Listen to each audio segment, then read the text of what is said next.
Good morning विद्यार्थी मित्रों। आज हम कक्षा 9 विषय हिंदी में 7वें चैप्टर सूरदास के पद का अभ्यास करेंगे। इन्हें लिखा है सूरदास जी ने, जिनका जन्म सन 1478 ईस्वी सन में हुआ था और निधन सन 1573 ईस्वी सन में हुआ था। महाकवि सूरदास जी का जन्म कुछ लोगों के मतानुसार दिल्ली के पास सोही नामक गांव में हुआ था। कई लोगों का मानना है कि इनका जन्म मथुरा के पास रुकना या रेणुका क्षेत्र में हुआ था। इनका जन्मंत होना भी विवादास्पद है। वल्लभाचार्य इनके गुरु थे। इनकी प्रेरणा से वे श्रीनाथ जी मंदिर में कृष्ण की लीलाओं से संबंधित पदों की रचना करते थे। एक कृष्ण के अनन्य भक्त थे। वात्सल्य एवं श्रृंगार रस के वर्णन में वे अद्वितीय है। प्रस्तुत पद में सूरदास की अनन्य भक्ति भावना का परिचय मिलता है। उनका मन सिवाय कृष्ण के कहीं और सुख नहीं पाता। जिन आंखों ने कमल के समान नयन वाले श्री कृष्ण का दर्शन कर लिया हो, वे और देव की आराधना कैसे कर सकते हैं। आराध्य देव का गुणगान सुर ने किया है। दूसरे पद में भी कृष्ण का मनमोहक वर्णन किया है। बाल कृष्ण की चेष्टाओं के माध्यम से बालक कृष्ण का मनोरम वर्णन किया है। विनय तथा भक्ति। पहला पद है, मेरो मन अनंत कहाँ सुख पावे। अनंत यानी कि अन्यत्र। जैसे उड़ी जहाज को पंछी फिर जहाज पर आवे। कमल नैन को छोड़ी। कमल नैन यानी कि कमल के समान नेत्र वाले भगवान श्री कृष्ण महात्म और देव को ध्यावे। महात्म यानी कि महिमा। परम गंगा को छोड़ी। परम यानी के पवित्र। परम पवित्र या तो श्रेष्ठ। पियासो दुर्मति कूप खनावे। पियासो यानी कि प्यासा। दुर्मति यानी के मूर्ख। कूप अर्थात कुआ। હવે खनावे, खनावे यानी के खुदवाए। जिही मधुर अंबुज रस। जिही मधुकर अंबुज रस। मधुकर यानी के भौरा और अंबुज यानी के कमल। चाख्यो क्यों करिल फल भावे। सूरदास प्रभु कामधेनु तजी छेरी। छेरी मतलब बकरी। कौन दुहावे। तो यहाँ पर सूरदास जी कहते हैं कि मेरा मन श्री कृष्ण के सिवाय और कहीं सुख नहीं पाता।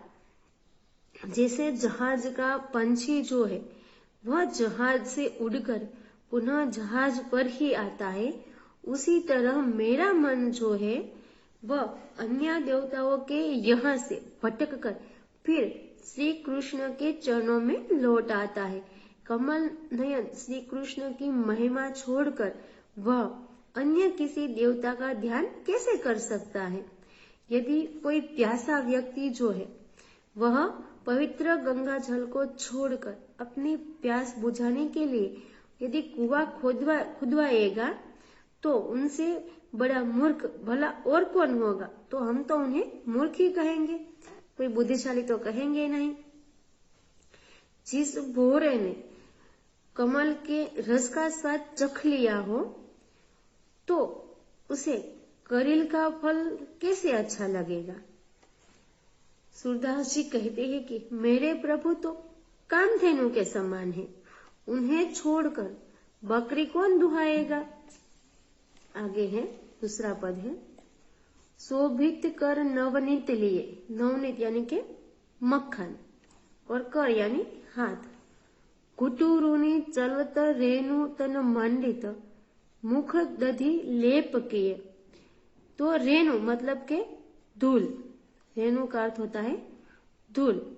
और तन मंडित यानी कि सुशोभित। दधी, दधी का अर्थ होता है दही।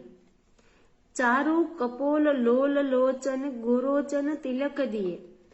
अब चारु, चारु का अर्थ होता है सुंदर। कपोल, कपोल का अर्थ होगा गाल। लोल, लोल माने के चंचल। और गोरोचन तिलक दिए। लट लटकनी मनुमत मधुप गन मादक मधु ही पिए। लट यानी के सिर के बालों का गुच्छा, मनु यानी मानो, मत यानी के मस्त, मधु यानी भौरा। आगे है कठुला कंठ वज्र केहरी नख राजत रुचि रहिए। कठुअला એટલે કે चांदी की चौकिया, बंधन का और बजर बट्टू की माला। अब केहरी नख होता है सिंह के नाखून। राजत यानी कि सुशोभित, रुचिर यानी कि सुंदर। धन्य सुर एको पल यही सुख का शतकल्प जिए। सत यानी के शत यानी के 100, कल्प यानी कि 4,32,00,000 वर्ष की अवधि। तो यहाँ पर जो है वह सूरदास जी कहते हैं कि हाथ में मक्खन लिए हुए बाल श्री कृष्ण अत्यंत सुंदर लग रहे हैं, घुटनों के बल चल रहे हैं, उनके शरीर पर धूल लगी हुई है और मुख में मक्खन लगा हुआ है।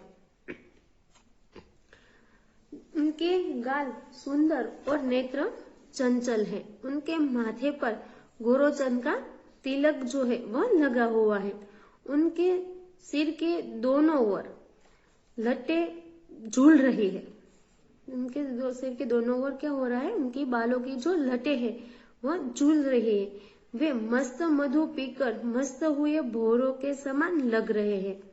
गले में पहनी हुई चांदी की चौकिया बंधन रखा और बजरबट्टू की माला हृदय पर सुशोभित हो रही है। सूरदास जी जो है वह कहते हैं कि बाल कृष्ण की इस छवि को देखने का सुख एक पल के लिए भी मिल जाए तो भी जीवन धन्य हो जाए, फिर 100 कल्प तक जीने का कोई अर्थ नहीं है। यदि श्री कृष्ण के इस रूप का दर्शन एक बार कर लिया तो जीने की जो इच्छा है वह क्या हो जाती है, समाप्त हो जाती है। आपका मन जो है वह तृप्त हो जाता है, फिर आपको 100 कल्प तक जीने की कोई अर्थ ही रहता नहीं है। तो विद्यार्थी मित्रों, यहाँ पर हमने सूरदास के दोनों पद का अभ्यास किया। आशा करती हूँ कि आपने भी ये दोनों पद जो है वह अच्छी तरह से सीख लिए होंगे। तो आप इस वीडियो को जरूर देखें और इसे समझें। धन्यवाद।